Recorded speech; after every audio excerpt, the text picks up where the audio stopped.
Hello, my friends. Welcome to the Deep Fix podcast. It's me, Alex Olshansky, your host. Serendipity in the digital age brought about this episode.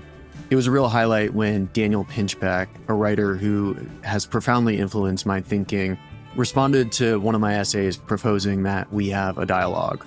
We exchanged a few emails and then decided just to hit record on our initial conversation, which is what you're about to listen to. It's quite easy when you're in Ibiza and comfortable to claim that you've reached, nirvana, that you're meditating on a pillow with your friends and doing the shamanic work and you're so highly spiritual and so on. But try doing that in a city underwater or in a war zone or something. It takes a little bit more. Daniel Pinchbeck is a New York Times bestselling author whose books include Breaking Open the Head, 2012, The Return of Quetzalcoatl, How Soon Is Now, and When Plants Dream. What happens when you die is that everybody has experience of going into that white light, that nirvana. And as we're dissolving into the infinity of it, it's like we don't want to just give way and become, everything and nothing. He's the founder of the Liminal Institute. He co-founded Reality Sandwich and the Evolver Network. And he's also the author of one of my favorite Substack newsletters. And it also allows us to begin to think differently about the soul or the spirit. And there's, quite good evidence about, reincarnation and so on. It would shift the whole basis of our society, basically. His work explores ecology, politics, indigenous wisdom, psychedelics, and social change. This conversation covers pretty much all of that territory. It was a true delight. And I want to get right into it. Without further ado, I give you Daniel Pinchbeck.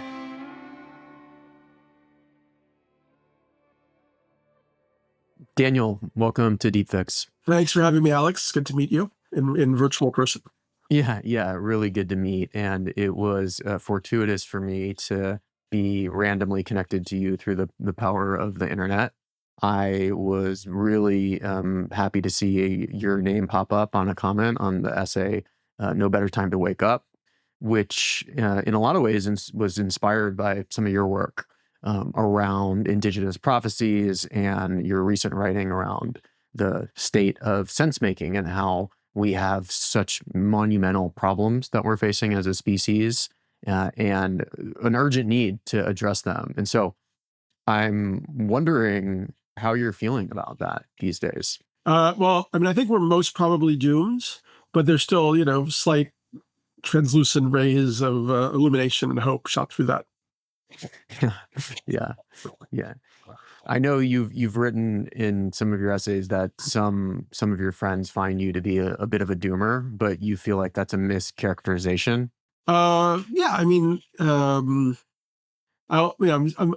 Whatever I think is most probable, I'm still, interested in agitating for the best possible outcome.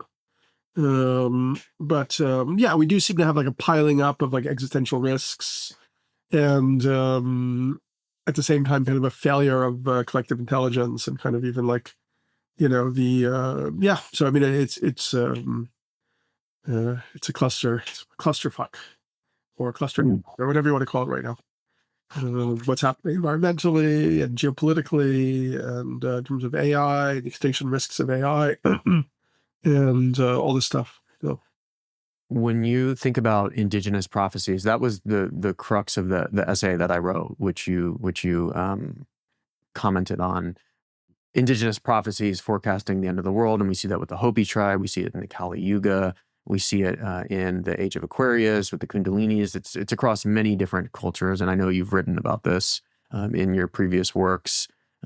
But what seems common across these prophecies is that they forecast essentially a collective descent into insanity, which can be followed by a state of enlightenment or collective awakening. And I'm wondering if you still feel like some of those prophecies are prescient or how you really relate to them these days. Yeah, I mean, I wrote a book, as you mentioned, originally published 2012, The Return of Quetzalcoatl, that was like a bestseller, back in 2007. We recently published it as Quetzalcoatl Returns. And yeah, the whole ethos of that book, I was looking at prophecies of cultures like the ancient Maya and the Aztecs and the Hopi. I visited the Hopi, I visited the Maya. And also looking at kind of modern psychedelic prophets like Terence McKenna and Jose Arguelles, who both had very much focused on this sort of Mayan calendar and this prophetic time frame that led up to this idea that 2012 was going to be some sort of, kind of a catalytic moment. And yeah, my work, I was never saying that that was going to be like the destruction of everything at that point. But it does feel like, uh, yeah, a lot of what was expressed in those, prophecies, as much as we can understand them, seems highly relevant. Whether we look at, as you say, collective descent into insanity. One of my favorite ways of languaging it, because we're really looking for ways to conceptualize and articulate and language something that's a little bit outside of what, we can do rationally or empirically, came from this guy, Sergio Magana, who wrote a book called The Age of the Sixth Sun. And so he's an Aztec shaman, and he looks at how we're in the transition from the fifth sun to the sixth sun. And, pretty much like the Maya, these are like long cycles, like 5,000, plus years. And Magana said that 2021, 2022, I guess, was a 10-year kind of like transition between the fifth sun and the sixth sun. But in that tradition, according to this author, you have a kind of polarity between sons of light and sons of darkness. So the last 5,000 years, we were under what he calls a sun of light, and now we're moving into a sun of darkness. And what he explains that to mean from his perspective is that, like, during the time where sun of light is predominant, the predominant characteristics or qualities of human consciousness is the focus on empiricism, rationality, kind of daylight, waking clarity, and the dream world is kind of like suppressed a little bit. As we move into the sun of darkness, the sixth sun, the world becomes more psychic, more dreamlike, more kind of like a permeation between the psychic and the physical. So things become more murky, more ambiguous, more unstable. So I do find that really amazing, because I do feel that that's kind of what we're experiencing, whether it's, as I mentioned, through AI and fake news and all these other things that are happening now. How is it that you think these indigenous shamans and these people who are tapped into something, how do you think they are able to come up with these? What do you have any intuitions around that? Like how is it that one can even forecast something like this? It seems like you must be tapped into something incredibly deep, but there's also there's so many layers of meaning making tied into it. Yeah, I mean, obviously we're straying far from the sort of, reductive materialist hypothesis. But yeah, I mean, there's ideas around the Akashic record, that somehow, what we're experiencing as time space is just kind of already exists from a higher dimensional perspective. So if you can tap into kind of like sort of higher dimensional knowledge or the Akashic record, you can then access, different potentialities or and it happens contemporaneous, it happens in an ongoing way. Like Christopher Botch, we've given a course that I did a couple years back, and he gave an incredible talk based on his book, LSD. It's called LSD in the Mind. LSD in the Mind of the Universe. Yeah. Diamonds from Heaven. Yeah. It's a great one. Where he basically went through a high dose LSD like over and over again, like, more than anybody else I know. And in those visions, he saw this kind of future of like collapse.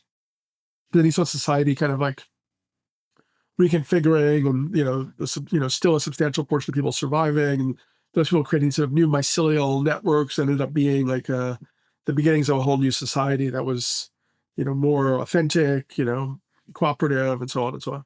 So yeah, so that's, he went through a vision quest in a sense, and had his prophetic transmission of what's to come. So I think it's actually a normal quality of kind of, esoteric knowledge. I mean, you could have prophetic knowledge, you can have the voice transmission from the voice of a deity or a spirit or an angel speak through you. I mean, this is, what our whole, spiritual and esoteric traditions are full of, these types of experiences.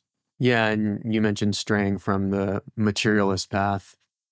I think there are even now increasingly some explanations that can account for that. I don't know if you have heard of I'm sure you have encountered the block universe.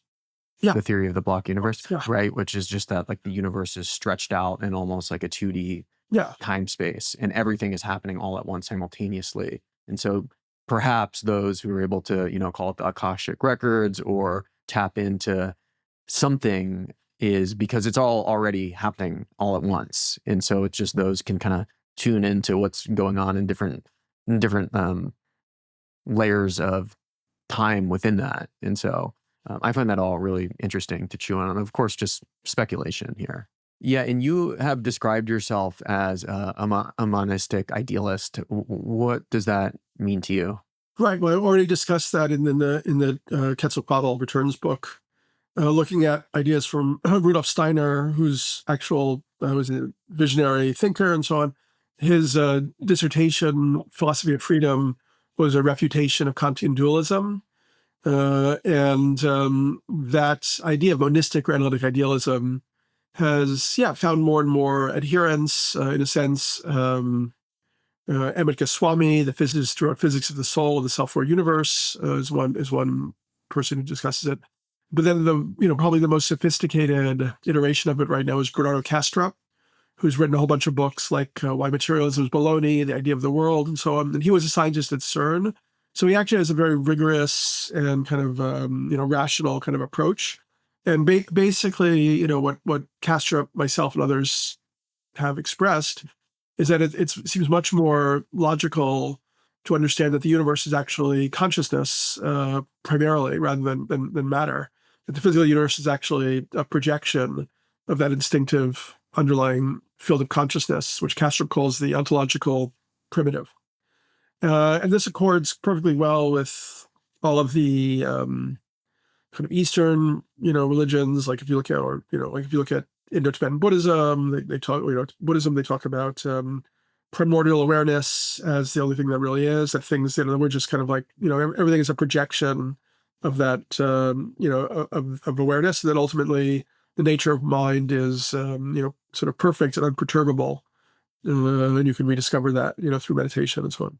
Right. Yeah. Yeah. I mean, in there, it definitely tracks with that particularly Tibetan Buddhist flavor, right? Specifically around this idea that, consciousness is empty, and yet it's that emptiness is infused with the very thing that, whatever you want to call it, awakened awareness, but that vibrant display of consciousness just coming up instantly and dropping away minute by minute at timescales that we can't even imagine, right? And that allows us to experience the world in this sort of play of consciousness. Yeah. My hope, and actually I have a little bit of a think tank called The Elevator. We put out a newsletter. It's called theelevator.earth, or the Substack is We Are the Elevator. And we're basically arguing for this monistic idealism. And I think it's actually a game changer. I mean, the last 300 years, kind of modern civilization has been under the sway of reductive materialism or scientific materialism or physicalism. So everything is seen as this physicalist context. And that's kind of led to materialism as an ethos, consumerism, kind of the focus on anything that you can quantify, anything you can borrow, that you can consume. If we were to have a, kind of civilizational paradigm shift towards monistic idealism, it would have huge repercussions, just as the shift from, theosophy, the theophanies or Christianity to materialism had a massive impact on society. And it also allows us to begin to think differently about the soul or the spirit. Like, and there's, quite good evidence about, reincarnation and so on. So I think it has a lot of massive positive ramifications. It would shift the whole basis of our society, basically. Totally. And that is actually the second half of that essay that I wrote, which is all about, well, what's the flip side? What would collective awakening actually look like? And it would be something like a recognition of monistic idealism, the idea that we're all just consciousness, and that we're all, of course, there's a deep layer of inner being that's included in that, which I think would be, in a certain sense, that is the game changer that some of these, Age of Aquarius hippies have been talking about happening for decades now, right? Just if only that we could all realize that we're interconnected, that there's nothing separate, that there's not a barrier between self and other.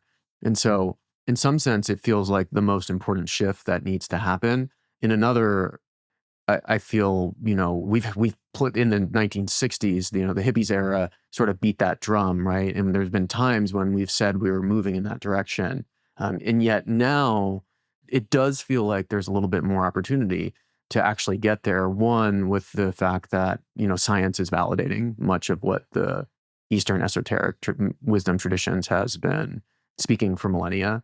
And then two, at least in my corner of the world, it does feel like there is an acceleration of individual awakening where people are actually achieving higher states of consciousness and sustaining that, not just as an altered state, but actually something that is a transformation in the mind and the way of being. I don't know if you find that to be the case, just anecdotally on your end as well too, that like despite this sort of insanity and everything. Where are you living, Alex? Where are you based? I'm in San Francisco, I Bay know. Area. Well, I'm actually in the Oakland Hills, but the Bay Area, I also, have work and spend a lot of time in Costa Rica. So Yeah. for sure, there's some bias there with the places I hang out in. So yeah, I mean, I had a strong belief in that when I wrote, the 2012 book or the Quetzalcoatl book and other works. I mean, I tried to start I had a web magazine, Reality Sandwich, which still exists, but it's now in the hands of another company, and I think it's terrible. But we're building a social network to try to facilitate local groups to, kind of explore, the process of social change and realization. And yeah, I guess I've been a little bit disappointed because I can't really say that I feel that it's gone in a good direction. I mean, could be wrong. I know people are having individual awakenings. Maybe I'm just not seeing it, being a bit older. Maybe you're seeing it more in a younger audience. A lot of things have shifted over the last 10 or 15 years, and not all of them in a good direction. And obviously, a lot of it has to do with social media and technologies and so on. So it's like, I would struggle to say that I feel that consciousness is evolving right now rather than potentially devolving or degrading. People seem to have less sustained attention spans. Most people don't even read books anymore or can't even read books. People have outsourced a lot of their cognitive capacities to devices. So for instance, like, our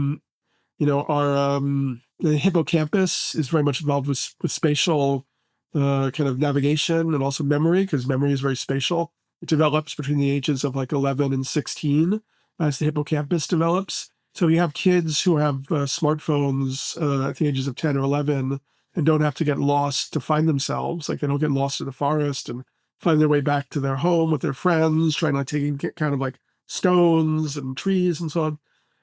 Those kids develop without the capacity for developing that memory. It's actually kind of lost. So then we're sort of, without even thinking about it, we're out, and now with AI, we're taking some of our reasoning faculties, kind of handing those over to, ChatGPT or whatever. So without even thinking about it, we're kind of like disempowering ourselves and actually making ourselves more kind of controllable, I guess, and kind of malleable, or kind of like under the, like, if a kid doesn't have spatial navigation and suddenly they're like 25 and Google decides to charge $100 a month for Google Maps or something, what are they going to do? They're going to have to pay, just as, Yeah, yeah. sort of like, just as we've now outsourced our music collection to Spotify, most of us. So like, we don't buy records anymore. So now Spotify can say, oh, time to like, up the subscription. So it's like, we're taking a lot of things that, our cognitive capacities, and we're unthinkingly outsourcing it to technologies controlled by corporations. And we're seeing a lot of reduction in cognitive capacity, I believe. That frightens me. In a way, it might make people more like open and wondering and naive in a weird way, so that there could be a form of realization that happens.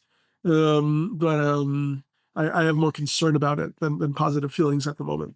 Totally. Yeah. I mean, I'm right there with you. A big bulk of the work that I do is in the addiction space, and in not just working with people who have more classic addictions, but, one of the terms that I try to promote is around modern addiction, and all the ways in which like the game has changed, right? Where it's not just a matter of whether you fall somewhere on whether you're an addict or not, but where you fall on the addiction spectrum, right? With digital screens and technology. And to your point, what's happening with kids is really horrifying and a lot of cause for concern. I've been following Jonathan Haidt's work around with the anxious generation around this rather closely. And and at the same time, I see it as a both and, where of course, like technology is like fire, like that Prometheus stole from the gods, where it is doing a lot of harm. But then there's also, it is making teachings and awakening a lot more accessible than it ever used to be. And there's a flip side to that as well. And this is what I sort of got into in the piece, right? Where, you go on YouTube now and you see all the people who are talking about their experience of non-duality, right? That's not necessarily the best measure of where things are, because there's an incentive structure built into that where people are selling things and selling versions of, their non-duality, and trying to help people around that, and trying to sell courses and whatnot. But there is an increasing interest, it seems, in these things, and at least in the Bay Area, which is definitely a strong selection bias for folks interested in this. It seems like there is like a secularization of awakening happening in a way that hasn't happened in the past. And so yeah, I'm of two minds here, and like definitely I think there's some wisdom in being like, oh, that's just naive. I went through that phase in my early years, and talk to me when you're my age about, how you feel about that collective awakening. I hope it happens. I mean, in a way, one of my theories that I developed in the books was, we've known for many decades around the likely effects of CO2 pollution, climate change, and global warming, and species extinction. But for whatever reason, we haven't been able to focus on it as a collective. And we know some of the reasons. I mean, oil companies have spent billions of dollars on disinformation, knowing full well what was going to happen. And the government went after leftist movements, efforts to change society in a very targeted way, and basically eliminated the American left in a way. So yeah, there are other things, people get easily distracted, and there's like so many distractions and so on. But yeah, we're moving towards like a deeper level of crisis that, we can never predict exactly when it would hit, but we can, as the 2012 guy, you could say maybe I didn't, maybe I'm I have too much of a tendency to see this kind of crisis, but yeah, I mean, we're seeing like agriculture being like severely affected. Like, half of England is under floods or has been, and they're talking about 50% reduction, growing food. And, all around the world, you're seeing, loss of a lot of agriculture, topsoil depletion. The Colorado River is almost dried up. Mexico City is on the verge of running out of water, as is Rio, as is Phoenix. And so I mean, so yeah, eventually one of these situations is going to reach a point of like, unresolvability, and we'll see millions of people marching out of a big city or something. And even then, I wonder if we'll be able to be like, oh, like, actually we have to get all hands on deck. Like this is like the Second World War, except the enemy is the climate that we've impacted or something. But, it may be that it requires that level of collective emergency to bring Right. about a deeper kind of movement or a different level of awakening. Because it's also, it's quite easy when you're in Ibiza and comfortable to claim that you've reached, nirvana, that you're meditating on a pillow with your friends and doing the shamanic work and you're so highly spiritual and so on. But try doing that, in a city underwater or in a war zone or something. It takes a little bit more. Yeah, yeah. I think where I'm very much aligned with your thinking is that we are just starting to see the ripples, right? The very first ripples of these minor cataclysmic events that will lead to bigger issues.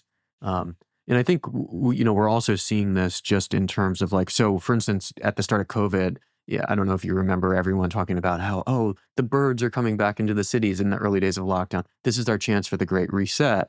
This is going to be our moment. And of course, now it's almost like as if nothing happened. There's a lot to say, right, about the pandemic and how that was handled and whatnot. But what I look at, which I think digital infrastructure was accelerating all this, but I think COVID, 2016, Trump sort of in that election cycle broke the brains of many people with our digital infrastructure. Then in COVID, I think in particularly some of the sense making communities that you and I are part of, there was a major breakdown, like it's huge bifurcation in what happened, right? Where people, went hard into the anti-vax camp, the pro-vax camp, there's so many debates on debates. And then I think we're just seeing, like the war in Ukraine, when that first broke out, that was our first like live stream war. And we saw a similar bifurcation around politics and whatnot. And of course, this happened with Black Lives Matters as well. And I think we're now seeing it with the situation in the war in Gaza on a whole new level with just incredible, like it seems like we're getting a taste of what this bifurcation is doing to us as a collective, right? Where there's just now it's almost impossible to differentiate ideology from news, from content. And it does seem like that will have, at least from where I'm sitting, like that's a major, like that is a root issue, is like our relationship with screens and technology and how we make sense of the world amid these rapidly changing landscapes. Yeah, it was definitely sort of shocking to see the quote unquote sort of spiritual transformational community sort of collapse, lose its capacity to lose its moorings, lose its capacity to make sense. And now we see that in like, the gravitation, a lot of these wellness influencers to RFK, who, I'm concerned that he will end up, his main impact will be to, throw the vote to Trump. And I'm very concerned that, Trump, backed by the Heritage Foundation, is now going into, his potential victory with this plan. I think it's called Agenda 2025, where they've really worked out in great, detail what they intend to do as soon as he gets in office to kind of, really make America like a permanently white Christian nation. Like, will we ever get elections again if Trump gets, or meaningful elections if Trump gets elected? So yeah, so it's like, we also have, we have a big problem of individualism, hyper individuality, kind of like confusions around like freedom, individual freedom, all that stuff kind of contributed to this miasma, that COVID and Trump and QAnon kind of like and what's happening with media and mistrust with institutions and so on. So we're now in this sort of deep, morass where we don't really have a way out. Or it doesn't, it's not easy to imagine a way out. Yeah, it's very interesting. I mean, parts of, I like chaos to a certain degree. So there are parts of me that kind of like, I'm intrigued to see this thing, as it moves forward. But yeah, I don't know. Did you have a question related to all that? I did, yeah. Well, I think in particular, you've been I've been interested to watch your thoughts evolve on two fronts. One is around RFK, and two is the evolution of your thinking around the war in the Middle East. And yeah, I think with RFK, just to speak a little bit about that for a moment. Um, what is it that you feel the folks who are supporting him? Because there are many people in the sort of consciousness community, in holistic health, and then just earnest folks, libertarians, just people who are just fed up with the two-party system, who are quite happy with what he offers. And I think Charles Eisenstein, working for his campaign, did a lot to help propel that in certain communities. But I'm wondering, like, what it is that you feel like those folks are missing in supporting someone like that. Yeah, I mean, I interviewed him, and then I also read his book very closely. I mean, I think he's just What did you interview? It's like 2 years ago or something like that. In that interview, I was very struck by the fact that not only does he obviously disagree with COVID vaccines, but even like polio and smallpox, like things that we consider to be great advances in human health that saved millions of children's lives, he questions, and he wants to make them sort of optional. Yeah, I just think that he's sort of an ambulance chasing lawyer, kook, crank kind of mentality. And there's a lot of the things that he says that I just feel very much depart from, consensus reality, whatever we can, truth, like reasonable sense making. And I'm actually kind of surprised that, Eisenstein, for instance, I edited one of Charles's books years ago, The Sacred Economics, and published it. And, then I began to find, I found his ecology book already kind of problematic. And then the COVID book I found kind of ridiculous. So yeah, I think they're, I don't know where they're at. I mean, RFK says that he believes Putin is operating in good faith, which is just insane. I mean, Putin is clearly a psychopath who will stop at nothing for power and, poisons or sends like, radiation to get his, opposition in foreign countries. I mean, it's just like, has no limit, to his malevolence. What he says about the vaccines, now he's kind of shifted his whole perspective on climate change, which is also kind of influenced by Charles's weird book, where, we basically, it's not the only problem, but CO2 is legitimately something that needs to be brought down. The reason the birds and everything started to come back, is because there was less industrial pollution and so on. That was the only time we'd begun to approach, like, what we said we would do with the Paris Accords and reduce CO2 like 10% a year or something like that. So yeah, we can actually measure, there's now like 420 parts per million CO2 in the atmosphere. We know at this level of, parts per million, eventually the atmosphere will be like 3 degrees Celsius warmer. Sea levels will be 15 meters higher. We don't know exactly how long that takes to happen, but it's not like we're also, not continuing to put more CO2 in the atmosphere. So it's like, I know he's trying to placate, he's trying to find like a middle ground so we can reach out to like right-wingers, libertarians. He's getting massive funding from Trump's biggest backer, from the Mellon banking family. It's giving him like 25 million. Far right-wing guy who, wants very tough immigration policies and to bring down social services and so on. So it's just like, there's nothing I find inspiring in RFK. I mean, I don't know why. I know it's desperation, but actually, I'm not a huge fan of the Democratic Party in general or of Biden, but there are a lot of things that he's done which somehow are just not being acknowledged. I mean, they're more wonkish. They're more, kind of like policy-ish. They're not like grandstanding, but like getting broadband to rural communities and the Inflation Reduction Act. I mean, these things are not going to like save the world, which we may not be able to save in any case, but they are real accomplishments that for some reason nobody's really talking about. It's just, to me, RFK is an egomaniac, an addict personality. His, one of his wives committed suicide about 10 years ago because of his relentless philandering. He just seems like he just wants attention. He wants to grandstand. And when you scratch the surface, there's really nothing good under there, which is also why his family and other people have disowned him. The environmental movement has said that he's not, not a positive force at this point. So I mean, I think that's about it. Yeah.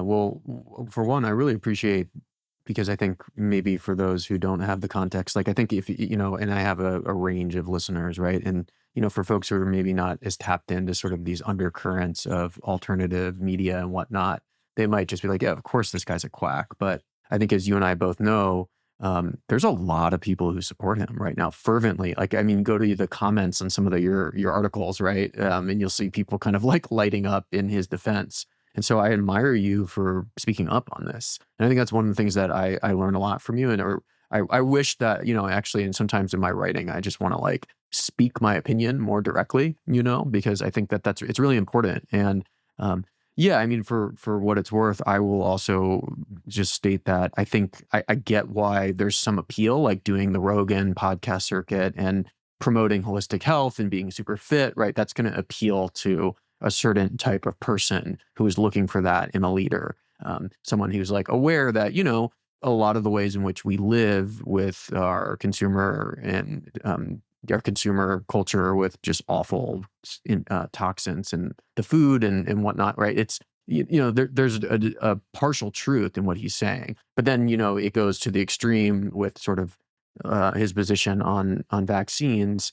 And when I personally just dig into some of the policy proposals that he has, on his website, and I'm in alignment and will very much co-sign your thoughts on Ukraine, right? Like, it's like that I think that we can't just be so laissez-faire about a situation like that. And so, yeah, I find it interesting where I think like people are literally just, seeing clips of reels from, Rogan and other places, and not really digging into like, actually, what is this guy about? What does he stand for?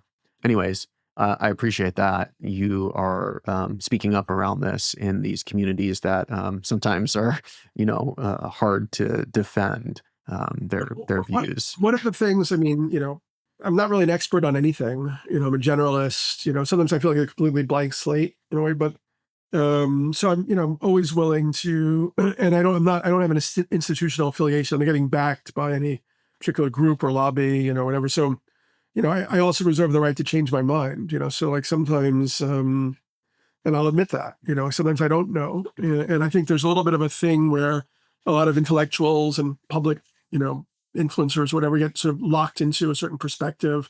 Then it's like embarrassing or shameful, too much, of a blow to their ego to then say, oh, maybe I was wrong about this, like if, yeah. So, but I think that we actually need, we're in a very complicated situation right now. And we should always be open to shifting our perspective, based on new evidence or better understanding, I mean, in terms of, because you also brought up the Middle East situation. At first, obviously, I was very sympathetic to Israel, and also very, I felt like, in the initial kind of hostility towards the Jews and towards Israel, let's say Israel mainly, there was a kind of ignoring of the realities, the problematic reality of Islamic fanaticism and Islamic fundamentalism.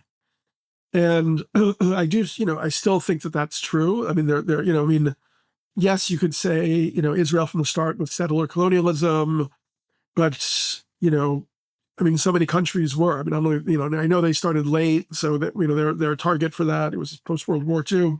But I mean, unless you're arguing that Israel should just be annihilated and, made to disappear, then we have to work something out here. And yeah, I think it's a very complicated situation. But the kind of obviously, as the thing has gone on and the death toll has mounted and the atrocities committed by the IDF have become more evident, it's much harder to sympathize with what Israel is doing. And we also know that Netanyahu is trying to like hold power and so on. However, it's also still a legitimate problem that a lot of that population was very much infected by a very extremist ideology, Hamas and Iran, which basically doesn't want any Jews in the Middle East and so on.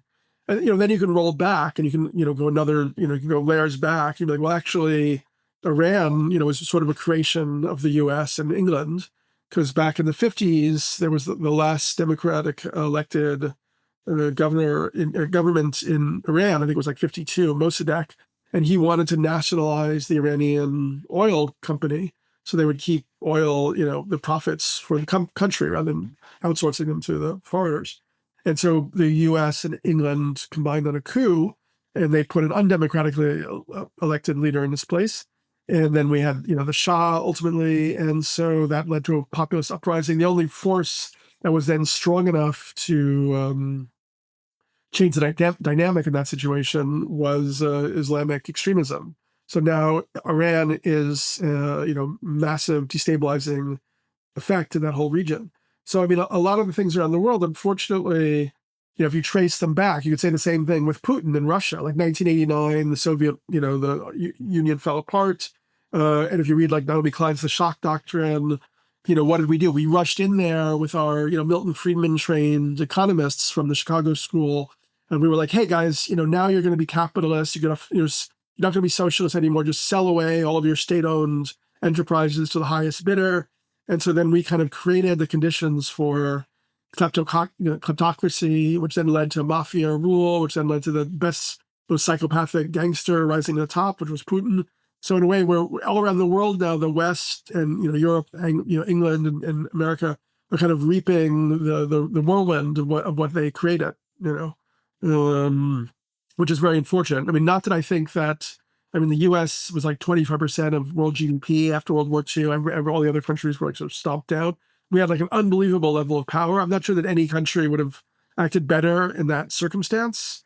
But it is still the case that the blowback from what we've done all around the world is beginning to come back on every level.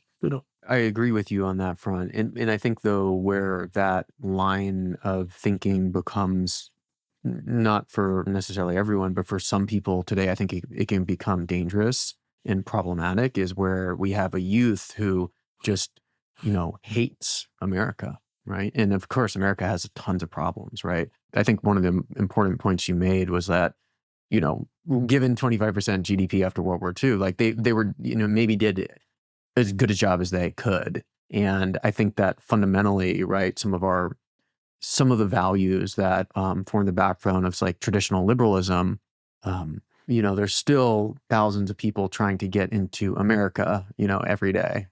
I saw versus many other places on Earth. And so I think what's interesting about the issue in the war in the Middle East is like it's becoming the hot and button issue for at the intersection of sort of like capitalism, colonialism, America's military foreign policy, and it really seems to be just fueling a younger generation of angst, against this country, which I think there's definitely partial truth there, right? It's like we shouldn't be rosy-eyed about our history, but it also does concern me that like we're maybe creating a generation of people who don't have a broader picture of just like in the vast scheme of things in the course of human history. A Gen Z or a millennial in America today is doing a lot better than in many other times in the past. Yeah, I mean, there's obviously some truth to that, but on the other hand, right? I mean, you can always look at things, glass half full, glass half empty. But a lot of people in the younger generation, I have like a 22-year-old daughter and so on. I mean, they literally don't think they're going to live to be like an old age, because of what's happening environmentally. And, that is very much on the back of like the US and, the deals we made with the oil companies, the military industrial complex and so on. And, you talked before about how we're really seeing the tremors of what's coming. But actually, there are a lot of places that are already experiencing a lot more than the tremors. Like they're experiencing already like the full effect. I mean, like on my quarter now, there's a place where they find refugee seekers shelter. So there's lines of like African guys and Venezuelan guys and so on.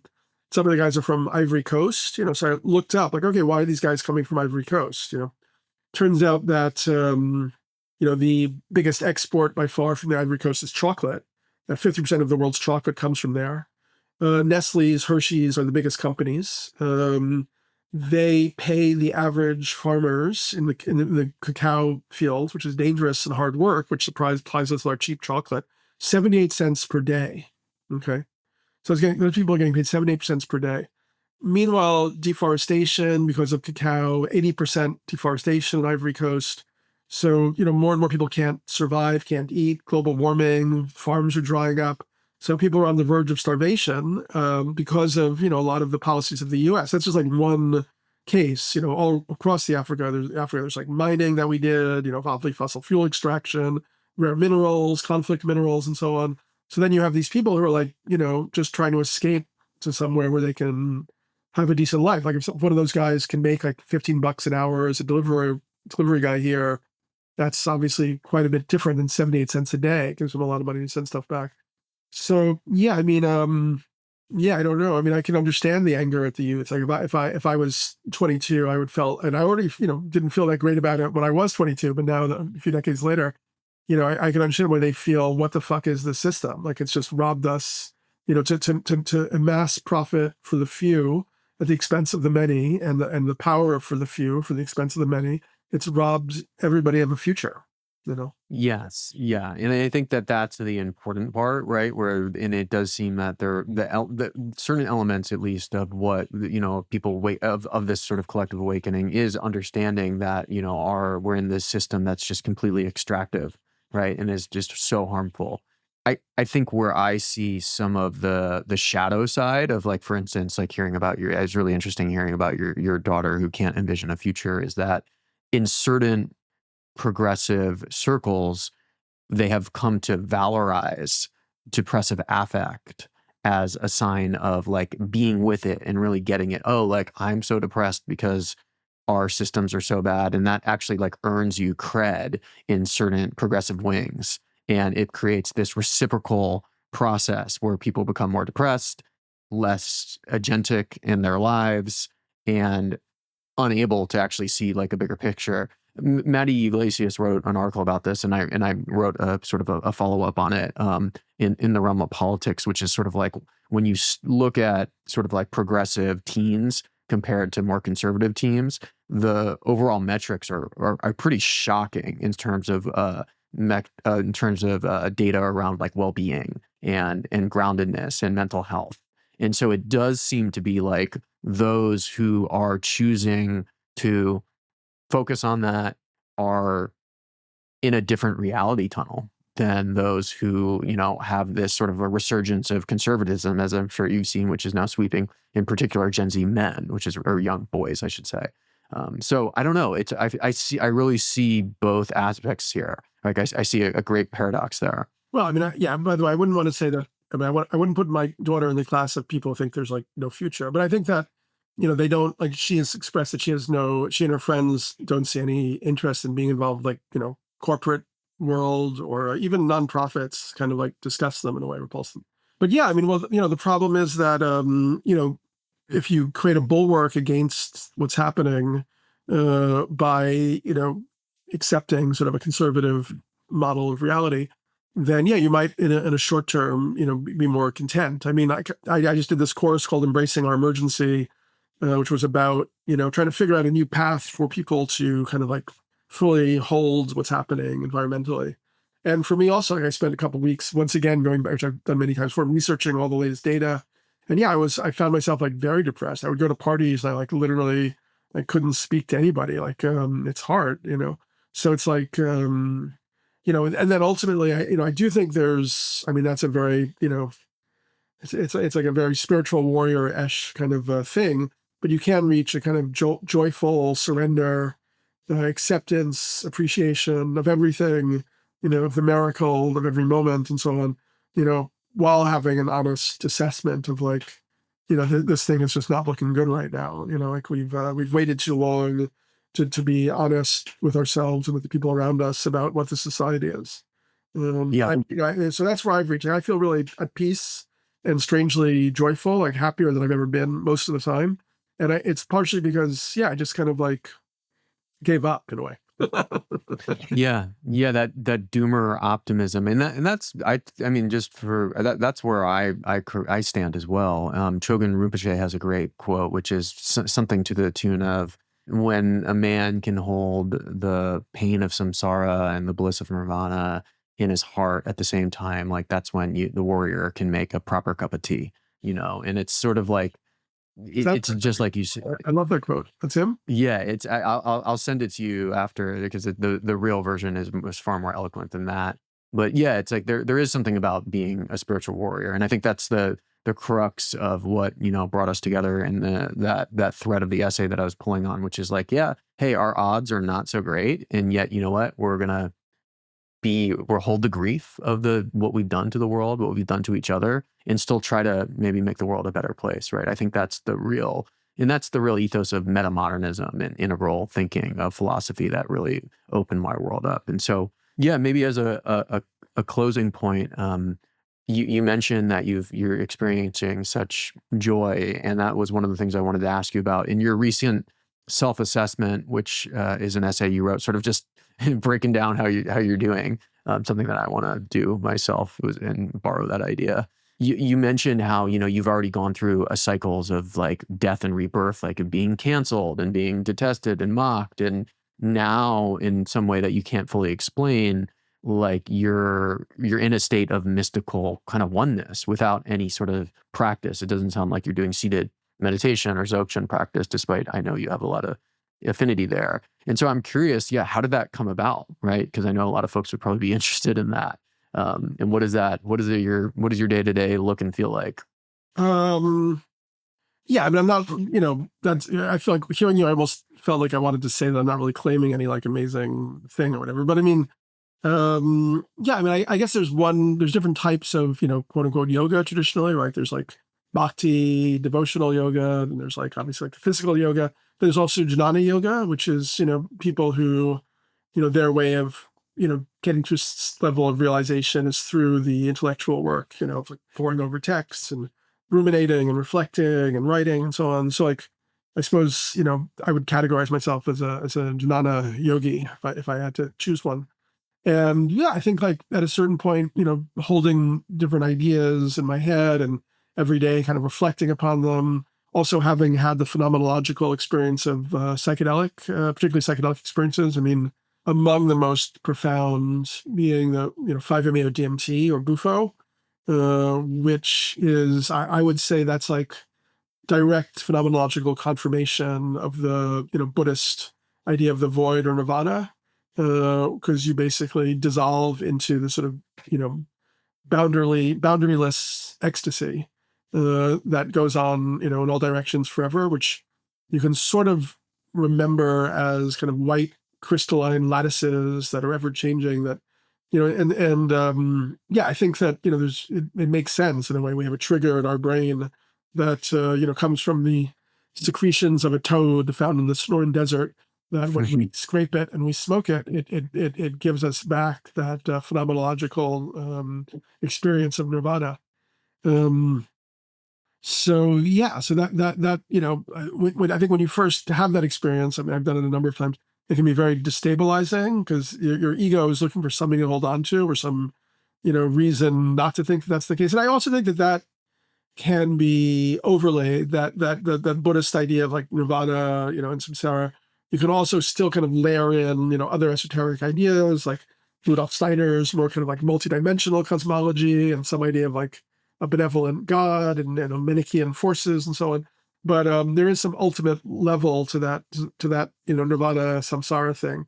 And so, when you have that phenomenological experience, it is kind of an anchoring point, right? So whatever we think is happening now, however long or short it takes to experience it, there's always that. I mean, when I saw this, into the Dzogchen retreat, this Lama was talking about how like what happens when you die is that everybody has experience of going into that white light, that nirvana, and as we're dissolving into the infinity of it, it's like we don't want to just give way and become, everything and nothing. So like we might like, remember a tune or like even smell like a fart or something. And then suddenly we're going to want to like pop back into the physical and we'll reincarnate again instantly as a baby in some world or other. That seems pretty accurate to me.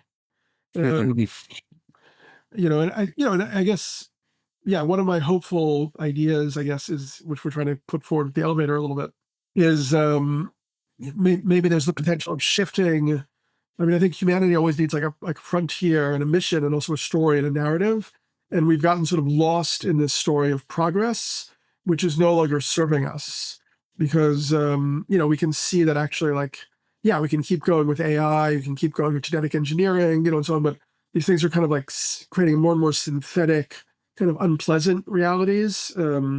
Whereas we're losing, I mean, I'm a big fan of like, Shipibo and Sequoia, Amazonian cultures or the Kogi in Colombia, where they understand the natural world as this kind of like, harmonic, symphonic order of consciousness, where there are all these different ways of communicating with different types of consciousness through plant intelligence or crystal intelligence or something. So like we're sort of like we're shooting off in the wrong direction, in my sense is.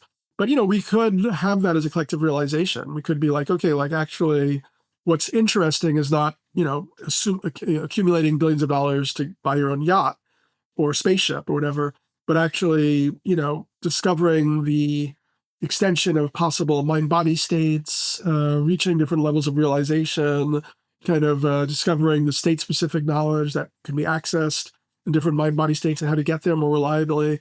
It's like a whole frontier of knowledge for the future. And so that I think is, for me, the most exciting thing we have going right now. Yeah, right. And then bringing it full circle with the prophecies, the eagle and condor prophecy of South America talks about how the eagle people, which is the sort of represented by, you could think of the materialist, technology, rationalist, will at some point reunite with the condor people, which is the heart of the feminine wisdom, intuitive knowledge, relationship, harmonious relationship with nature. And that like bridging those two together, we're kind of starting to see that in the emergence of the field of consciousness studies, which you just spoke about, right? Is like how we can actually help people based on their unique dispositions and personalities get to these not just higher states, but higher levels of insight and realization. And so, yeah, I'm similarly excited about that. And yeah, we didn't even have a chance to talk about our shared interest in Amazonian curanderismo.